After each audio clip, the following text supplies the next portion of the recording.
This story is called Moira's Homecoming.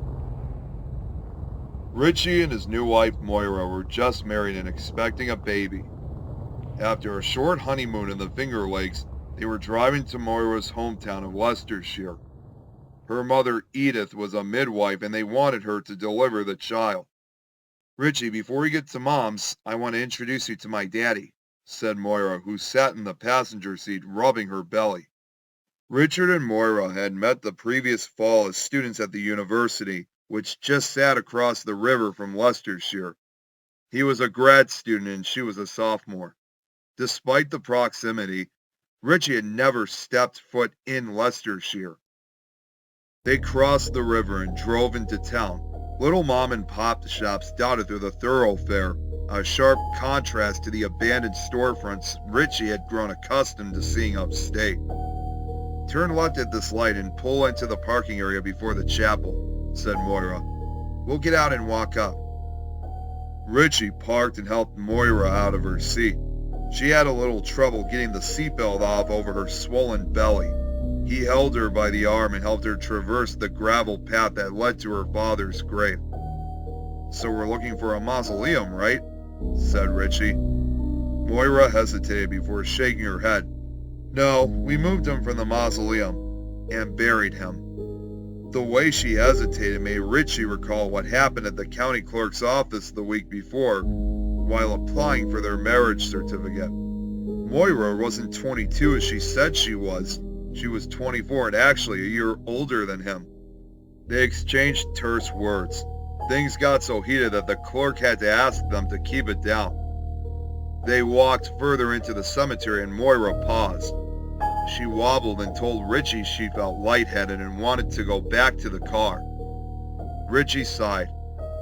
"Moira, why didn't we just drive up here?" Moira broke into tears and Richie walked her back to the car, chalking her behavior up to a late pregnancy hormone-induced mood swing. They drove out of the cemetery and made their way across town to Edith's house. Moira hadn't stretched the truth when she had told Richie that she hadn't come for money. The house was dilapidated. It seemed to sink into the ground as if something was pulling at it from below. Tall weeds sprouted from the earth and the side yard served as the final resting place for a number of rusted-out automobiles. When they walked up the front steps, Richie half expected some old croon with a pointy black hat to come out cackling.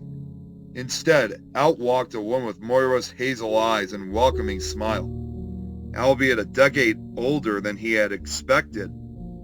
She went to Moira first and gave her a big hug before rubbing her daughter's belly and whispering to her grandchild-to-be. "And you must be Richie," said Edith. She gave him a fierce hug. "It's so nice to meet you.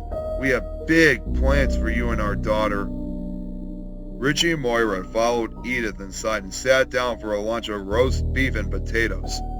Richie kept his eyes focused on the plate, so as to avoid looking at the yellow peeling wallpaper and the mound of dead flies piled up in the overhead light. "I still can't believe my daughter is going to be the first quite to graduate from college," said Edith.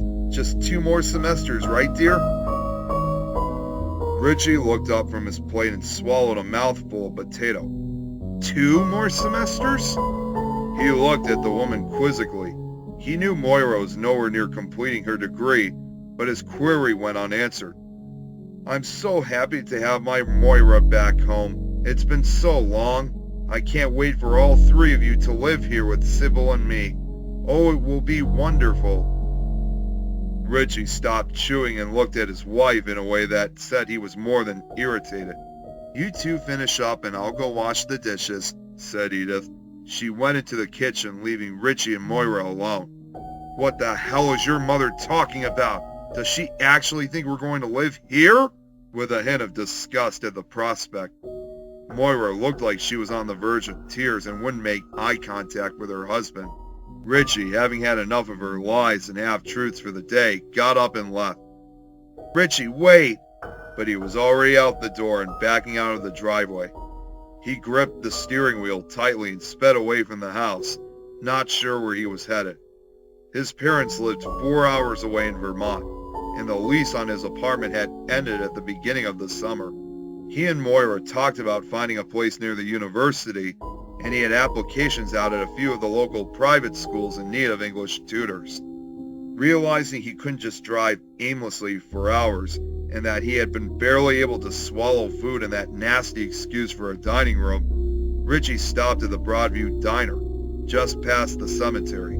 He found a seat at the counter and sat down fuming. Move in? Move in? What do I really know about this girl? And we're having a kid. She told me she was on birth control and I was protected. I'm 23 and haven't finished my master's. I make next to nothing as a TA. Can I help you, sir? Said the cook behind the counter. Not unless you've got scotch back there.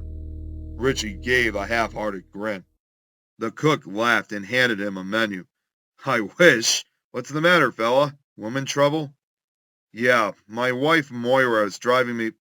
He paused at the cook's seeming recognition of the name. He figured in a small town he wouldn't want to accidentally badmouth someone's cousin or niece. I know Moira. My name's Al. So you're Richie. Richie was taken aback and wasn't sure how to proceed. Al smiled at him and continued. I've known her since she was a little kid. A real sweet girl, close to her family. Lucky guy. Richie relaxed.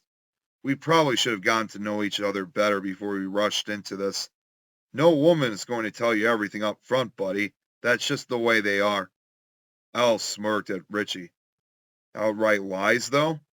The point is, they don't consider themselves liars and want to present you the best version of themselves. And they usually have the best of intentions, too. That's the thing. So you can either go out and try to find the ultimate unabashed truth of things, or you can do what the rest of us do and let them live out their little fantasies. Richie half smiled, not exactly consoled about the matter or by the older man's dated outlook on women. He finished his burger with his thoughts and decided it would be best to head back to his wife and unborn child. He returned to Edith's place and immediately apologized to both his mother-in-law and Moira for leaving so suddenly. Moira didn't push him and they went to bed as a functioning married couple. The next morning they attended a memorial for Moira's father at the cemetery. When they arrived, Moira's Aunt Sybil was standing at her father's grave with two unfamiliar men. As they approached, Richie could hear the group chanting, partaking in some sort of strange ritual. Moira pointed out Jerry and Carl to Richie, but the group made no notice of the coming couple. The whole thing made Richie feel uncomfortable and out of place. The grave itself was just a flat granite marker inscribed with the name Clay. He felt sorry that Moira thought she had to lie about her own father's final resting place. When he turned to her, she was chanting along with him, almost in a trance. Her face seemed vacant of her normal vibrant range of expression. The speech was unfamiliar to him. Richie was a Renaissance scholar with a specialty in Romantic literature. He was well acquainted with most Latin-based languages and quite a few of the Slavonic ones. So to hear something so foreign that he couldn't make out any of the words was a curiosity. When the chanting stopped, the men and women seemed to return to normal. They greeted Moira and Richie briefly before chatting with one another about various events, gossip, and family news. Richie pulled his wife aside and questioned her about what he had just witnessed. What was that? I've never heard that language before. Was that a prayer? Moira looked at her relatives, unsure how to respond. They seemed to be engaged with each other, so she felt at ease to talk quietly with her husband. It's an Indian language. Daddy was half native, but I don't remember which tribe he belonged to. I think we were just asking for the ancestors to return to the land and watch over everybody and keep my father company. Richie nodded at her childish explanation of what was likely a much more complicated ritual. They were startled from their conversation when her Aunt Sybil began arguing vehemently with one of the men that Richie had been briefly introduced to. The time is nigh, Sybil, said the man. Certainly not. We will wait. Sybil was in the man's face, her index finger practically jabbing his flabby jowl. Sybil looked back at Richie and his skin crawled at her intensity. She backed off from the man but continued to berate him in their native language. Edith got involved and was trying to quell her sister's lividity when the other old man stepped in and began arguing with her. Richie looked to Moira for direction, but she was clutching her belly, overwhelmed by the sudden infighting of her family. He was transfixed as he watched the scene unfold. The intensity and seeming vitriol the men and women spewed at each other over who knows what. When he turned to Moira again, she was gone. He figured it was too much for her and he jogged back down to the car, expecting to find her crying in the front seat. But when he got to the car, she was nowhere to be seen. Richie walked the sidewalk in front of the cemetery looking for his wife, searching the wide expanse of the graveyard to no avail. He could still see her family huddled together around the grave, likely arguing. He went across the street to the deli, hoping she had slipped in for something to drink. "Good morning, sir. Make sure you see the board for our daily specials," said the butcher as Richie walked in. It was an old red and white, a small market with a big deli case in the back. He searched the 3 aisles, then asked the butcher if he had seen a petite redhead walk in. "Oh yeah, Moira, you must be Richie then. I saw her walk by not 10 minutes ago. Probably headed to her cousin's flower shop just up the block." Richie thanked the man and rushed out of the store. He saw the florist sign, Allen Flowers, and half jogged to it. When he entered the flower shop, he was again greeted pleasantly by another one of the town's business folk. "Hello, what can I do for you?" asked the woman behind the counter. Richie was now breaking a light sweat, breathing heavier than normal. "Are you related to Moira Clegg? Have you seen her?" The woman smiled at Richie and asked if she could get him a glass of water. He declined. She came to him from behind the table where she was working on an arrangement. He thought it odd how she felt her way around. When she entered the light from the window, Richie could see her eyes were a milky white, and it made sense. She was blind. "Hi, Richie. My name is Candy. Moira stopped in for a minute. She was upset about her family as always. Do you know where she went?" Candy shrugged. Knowing her, she just needs a few hours to herself. She might have gone to the park for a walk or up into the forest where we used to play as kids. Richie threw up his hands in frustration. "She's crazy for you, Richie. She'll find you when she's ready. Go get lunch, visit some shops, and buy her something nice. Then come back here and I'll put together a bouquet for you to take to her." He thanked the woman and walked back down Memorial Drive, noticing Moira's family was gone from the cemetery. He then headed to the now familiar Broadview Diner. Richie calmed down as he ate another burger and chatted with Al at the lunch counter. Al was busy with the noontime crowd and didn't have as much advice to offer as he had the night before. Richie hung around for a few hours watching the people of Leicestershire come and go. His eyes wandered every so often over the cemetery and out into the street, hoping his wife would appear and they could go home. He did love Moira. In all honesty, he couldn't deny that he was completely enamored of her when he first saw her wandering through the stacks of the university library. It felt natural to him how soon they became a couple and how excited they both were when she moved into his apartment. His parents had taken the news of her pregnancy in stride. Moira and Richie spent many anxiety-filled nights in Vermont at his parents' house planning for the baby's arrival, though both always seemed certain about their future together.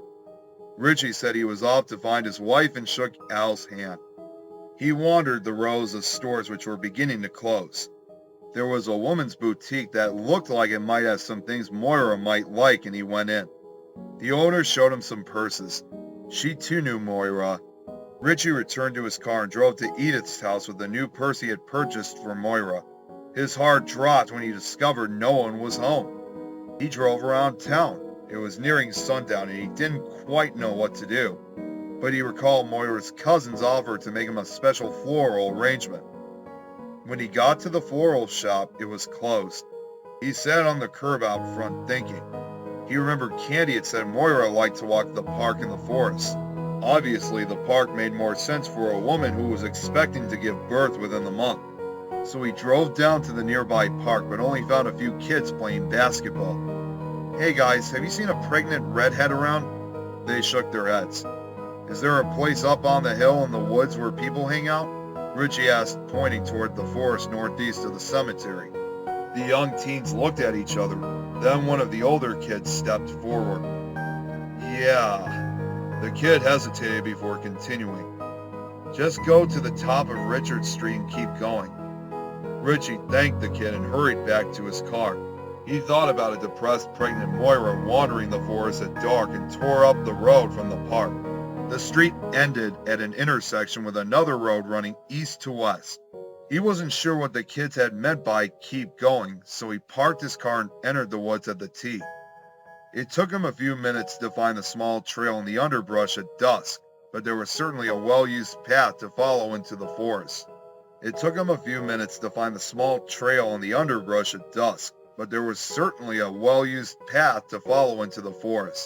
He walked for 10 minutes passing various campsites, fire pits with broken beer bottles, and ramshackle forts made from plywood. It was a waste of time. He emerged at the other side of the forest onto a street which led to an elite hilltop neighborhood. He walked down the street which he assumed correctly would lead him back to his car. The sun had dipped behind a far hillside, enveloping the river valley in twilight. By now he had far surpassed worry and had entered a full-on panic. Richie was about to enter his car and head back to Edith's house when he heard Moira scream. It wasn't that he knew her scream. He had just reached the point of despair where the worst possible scenarios made the most sense. He ran toward the sound, down Richard Street and through residential backyards. The screaming was fairly continuous, almost clockwork with its regularity.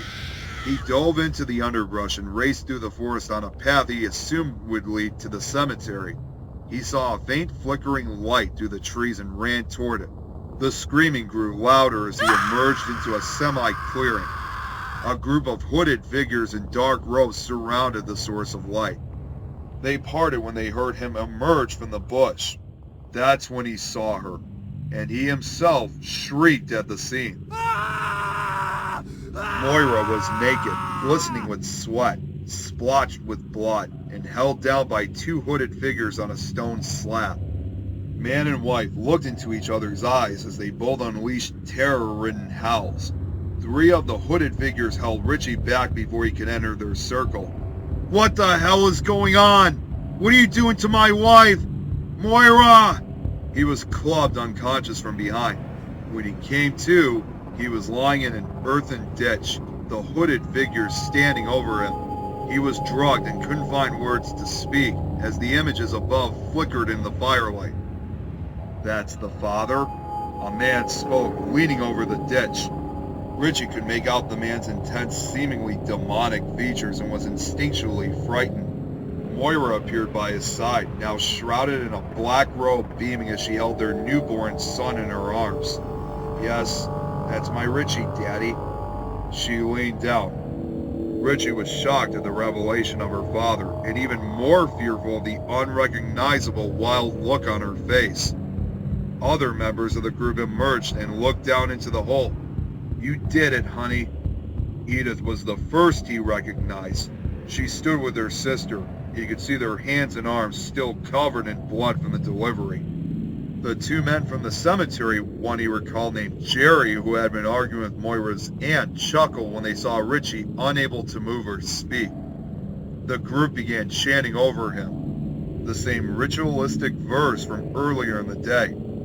More hooded figures appeared looking down on him. He recognized most of them. Al from the diner, Moira's blind cousin from the floral shop. Nearly everyone he had spoken to that day was there, chanting in the unknown native language. Dirt began raining down on him as they saw to his internment. He screamed in his own head as no sound could escape his lips. More dirt fell, piling up in his arms, legs, chest, and he felt the weight and the dread of his horrible burial. When he could no longer see, the accumulating mass on his chest suppressed his breathing so much that he thought he was on the verge of passing out. He heard his wife speak her final farewell. "I love you more than words, Richie. I can't believe we did it. It had to be this way, Richie. Our boy is such an important role, such an important purpose. Someday, he will lead my people. We've been waiting for so long to come back home, Richie. You are now part of something much greater."